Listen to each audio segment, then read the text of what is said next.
ए I शिकायचे का? कारण पॅकेज आणि जॉब सिक्युरिटी दोन्ही धोक्यात आहे.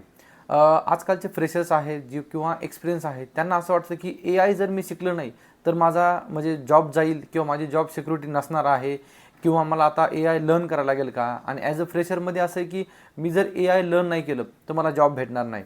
ए आयची कुठली तरी प्रोफाईल बघतो, मशीन लर्निंगची कुठली तरी प्रोफाईल बघतो. सध्या अशी कुठलीहीच ए आय आणि मशीन लर्निंगची प्रोफाईल नाही आहे.